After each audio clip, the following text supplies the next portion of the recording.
CST, une première qui était très attendue par tout un pays.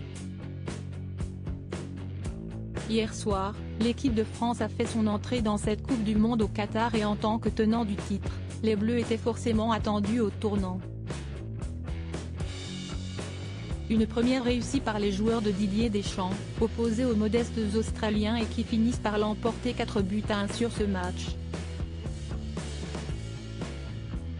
Un match au cours duquel de nombreux joueurs ont brillé, à l'image d'Olivier Giroud, auteur d'un doublé et qui égale le record de buts en équipe de France de Thierry Henry avec 51 réalisations.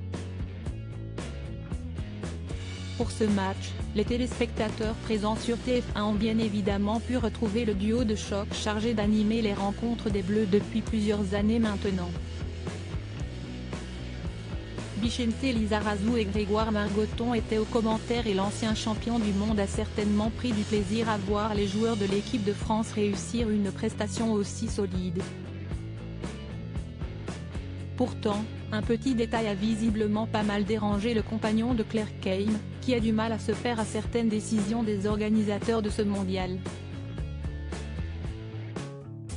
Même si le Qatar est en pleine période hivernale actuellement, il n'en reste pas moins qu'il fait souvent chaud dans ce petit pays situé au Moyen-Orient et tous les stades de cette Coupe du Monde sont climatisés afin de rendre les conditions supportables pour les joueurs comme pour les supporters. Vicente Lizarazu gelé, il pousse un coup de gueule hier soir, les organisateurs avaient peut-être poussé le bouton de la climatisation un peu fort au goût de Vicente Lizarazu, si l'on en croit ses commentaires pendant la rencontre.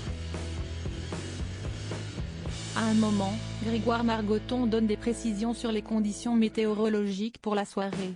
24 degrés sans climatisation, elle a été éteinte 2 heures avant la partie, informe-t-il, avant que l'ancien footballeur de 52 ans ne l'interrompt pour donner son avis. 2 heures avant pas sûr, parce qu'on l'a bien senti nous. On l'a bouché derrière nous, se plaint-il, visiblement frigorifié par la température ambiante. Un petit problème de climatisation qui n'a visiblement pas empêché les Bleus de dominer l'Australie et de repartir avec une belle victoire.